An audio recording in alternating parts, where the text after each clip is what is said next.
Cette semaine représente une victoire rare pour la souveraineté australienne, une victoire pour le bon sens, la décence et l'humanité, et une victoire contre le monstre tentaculaire de bureaucrates étrangers non élus et non responsables de l'Organisation mondiale de la santé.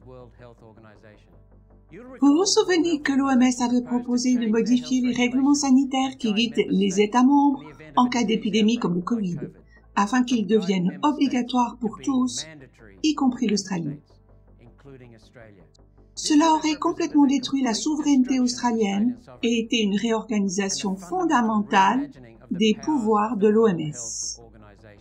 En décembre dernier, le gouvernement libéral national Morrison a voté pour ces changements, mais de nombreux pays censés ont voté contre.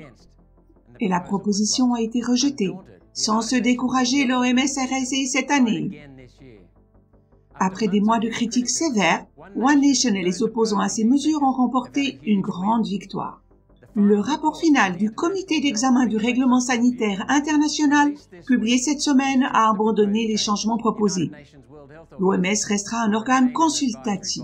Les demandes dystopiques, telles que permettre à l'OMS de passer des ordonnances sanitaires contraignantes qui primeraient sur le contrôle des États et du gouvernement fédéral, ont été rejetées.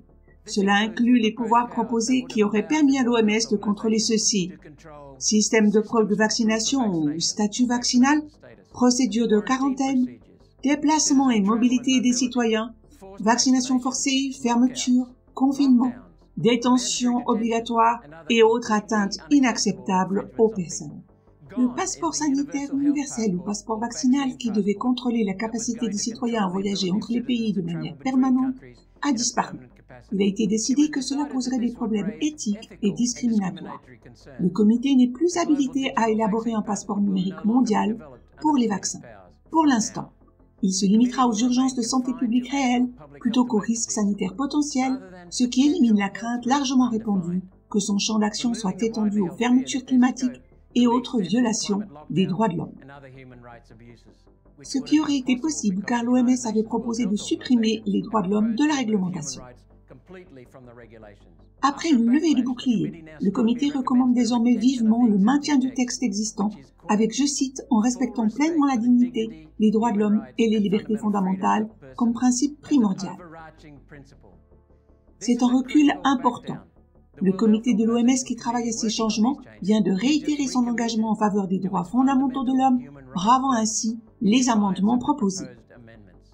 Ces conclusions rejoignent les préoccupations soulevées par One Nation concernant la menace pour la souveraineté. Dans son rapport final, le comité a déclaré qu'il était, je cite, « préoccupé par le fait que les propositions pourraient empiéter indûment sur la souveraineté des États membres et rendre les recommandations contraignantes au lieu d'être volontaires ». Au final, le comité a validé les craintes soulevées sur la scène internationale et au sein de la presse libre. Des craintes que j'ai soulevées et pour lesquelles on m'a traité de théoricien de la conspiration. J'avais raison. Leur décision de rejeter cette tentative de confisquer le pouvoir de gouvernement souverain est un premier pas crucial pour empêcher les bureaucraties mondiales non élues d'outrepasser leurs objectifs. Pauline Hanson a soulevé pour la première fois la question de la trahison de l'ONU au Parlement en 1996, il y a 27 ans. Mon premier discours au Sénat en 2016 appelait l'Australie à sortir de l'ONU. House exit.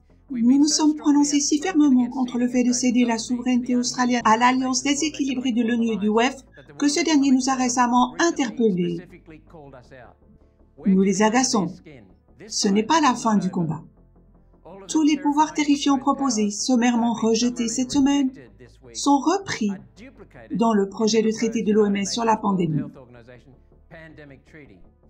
Le traité sur la pandémie est une deuxième tentative de transformer l'OMS en police sanitaire mondiale. Le traité sur la pandémie est bien vivant, il attend dans le système que nos dirigeants le signent.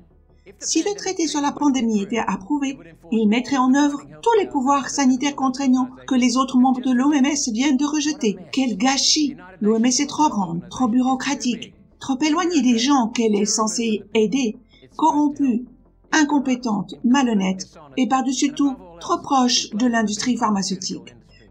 La prochaine étape pour protéger la souveraineté de l'Australie en matière de santé est de s'assurer que le traité sur la pandémie soit rejeté et que le Premier ministre ne le signe pas. Pour les Australiens qui ont écrit à leurs députés et ont reçu comme principale réponse que le traité doit d'abord passer par le Parlement, ce n'est pas vrai. Le traité de l'OMS sur les pandémies comprend une disposition selon laquelle il devient contraignant pour l'Australie dès que notre représentant de l'OMS le signe. Aucun contrôle parlementaire n'est nécessaire. Au diable tout cela! Le travail de One Nation continue.